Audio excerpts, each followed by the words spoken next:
네, 도종환 의원입니다. 조윤선 장관님, 강은교 시인 아세요? 강은교 시. 직접은 알지 못하지만 시 읽어보셨죠? 네. 참 좋은 시를 쓴 예, 맞습니다. 아름다운 시인이십니다. 네. 이분 블랙리스트에 들어있어요.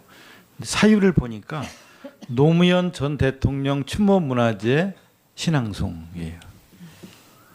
정호성 시인 아세요? 예, 알고 있습니다. 정호성 시인 온 국민이 다 아는 시인이에요. 예. 이분 블랙리스트에 들어있어요. 사유를 보니까 노무현 시민학교 강좌,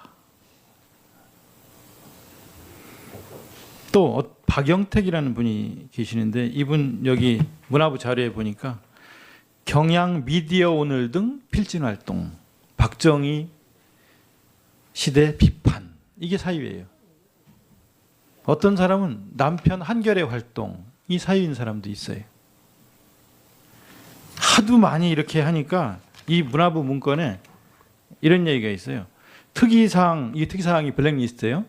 이 배제를 위한, 블랙리스트로 낙인 찍고 배제를 위한 무리한 사업을 하던 결과 보수단체 민원 제기도 있어요.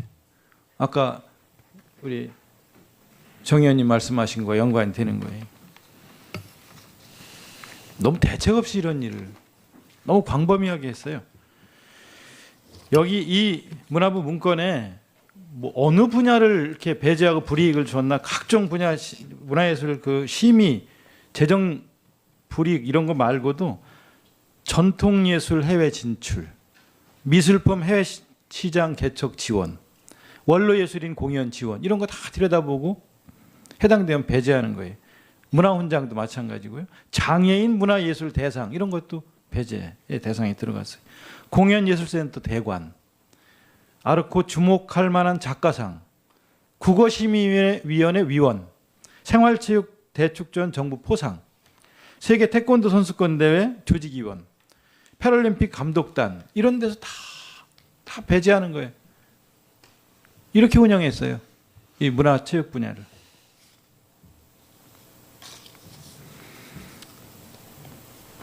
아까 제가 보여드린 정무 리스트 기억나시죠? 예, 그게 화면에서 2015년 4월 보여주신 13일 날 작성된 거로 돼 있는데 그때는 정무수석이셨습니까?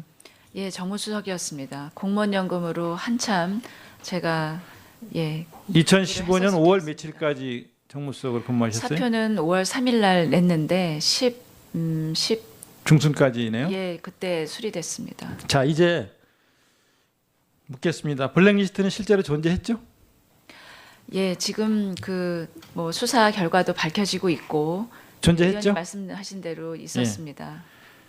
보시니까 이 블랙리스트 실태를 보시니까 어떤 생각이 드십니까? 좀 지금 너무했죠? 그 의원님께서 말씀해 주신 것들이 모두 다 이렇게 지원을 배제하는데 작동이 된 그런 사유들이라고 한다면 그것들이 한다면이 아니라 여기 문화부 공문이에요. 예, 제가 그 내용은 사실은 잘 알지는 못합니다. 근데 곧 이 일의 전모가 저는 이제 확인이 될 것이라고 알고 있고 그 이전에라도 거듭 아까 제가 사전에 말씀드린 거 네. 다시 한번 번복합니다.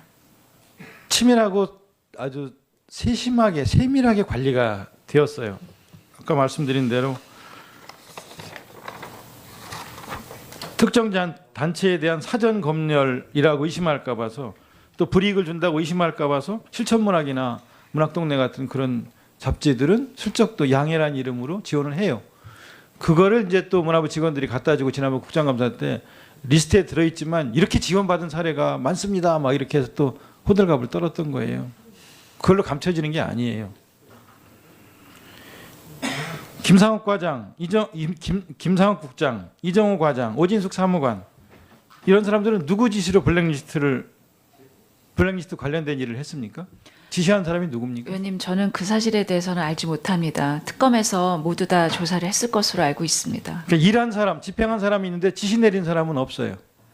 아마 근데 그 특검에서 칼끝이- 지금 조사를 하고 있을 네, 그 것으로 알고 칼끝이 있습니다. 마지막으로 이제 오늘 김종덕 장관 구속영장 청구까지 그 단계까지 갔는데 마지막 칼끝이 조윤선 증인과 김기춘 실장을 향해 있다는 것도 알고 계시죠? 예, 소환을 곧 할 것이라고 저는 알고 있습니다. 송승훈 차관은 문화부 내 건전 콘텐츠 TF팀을 운영을 하면서 정기적으로 계속 보고를 했는데 누구한테 보고했습니까? 그 제가 듣기로는 의원님 아까도 그 말씀드렸지만 그 이 언론 보도는 조금 보고를 사실관계하고 하는 사람은 부합하지 있는데 보고를 받은 않는다고. 사람은 누굽니까? 보고를 받은 사람은 누구예요? 제가 그걸 장관께 직접 보고를 드렸는지 그 부분은 아직 확인하지 못했습니다. 지난번 김정덕 장관도 장관을 거치지 않고 자꾸 보고를 하니까 청와대에서 장관 거치고 보고해 이렇게 국장 과장들한테 지시해서 장관 보고 피를 찍어가지고 보고한 거가 지금 특검에 가 있는 거예요. 주현선 장관은 보고받은 적이 없다고 그러셨죠? 예, 그렇습니다. 나중에 특검에서 각종 증거 앞에서 지금처럼 이렇게 부인하지는 못하실 텐데요. 이 많은 불이익을 받은 사람들 이거 어떻게 하실 거예요? 어떻게 보상하실 거예요? 이 많은 사람들? 그 아까도 그 지적해 주셔서 제가 이제 부처에 돌아가서도 한번 어떤 방법이 있을 수 있는지 좀 해보도록 하겠습니다. 그리고 뭐 저는 블랙리스트가 있다 하더라도 저는 본 적이 없습니다라는 식으로 끝까지 가시지 말고 정무수석실에서 이거를 몰랐다는 것, 정무 리스트가 있는데도 몰랐다는 것을 국민들은 믿지 않을 거니까요. 정말 진심으로 사과하고 아까 불찰이라고 그랬잖아요. 명확하게 밝히지 못한 거 불찰이라고 그랬는데 이제 명확하게 밝히세요. 뭘 특검까지 기다리세요. 전모에 대해서 소상히 밝힐 수가 없었다고 그랬는데 전모에 대해서 밝힐 사람이 누구예요? 문화부지. 문화부 일을 한 사람들이 있고 이렇게 문건이 있고 자료가 있고 증거가 있는데 문화부에서 먼저 전모를 밝히고 그리고 사죄하세요. 국민들한테. 여기 얼마나 큰 상처와 고통을 받으실지 이해할 수 있다고 말을 했는데 그 말로만 안 되는 거예요. 구체적으로 사과하시고요. 그리고 예술인들, 국민들한테 용서를 비세요. 제가 1분만 더 쓰겠는데 1분만 더 주시면 감사하겠습니다. 네, 1분 더 드십시오. 네. 채플린이 국외로 추방을 당했었을 때 누가 추방시켰냐면 메카시가 그랬어요.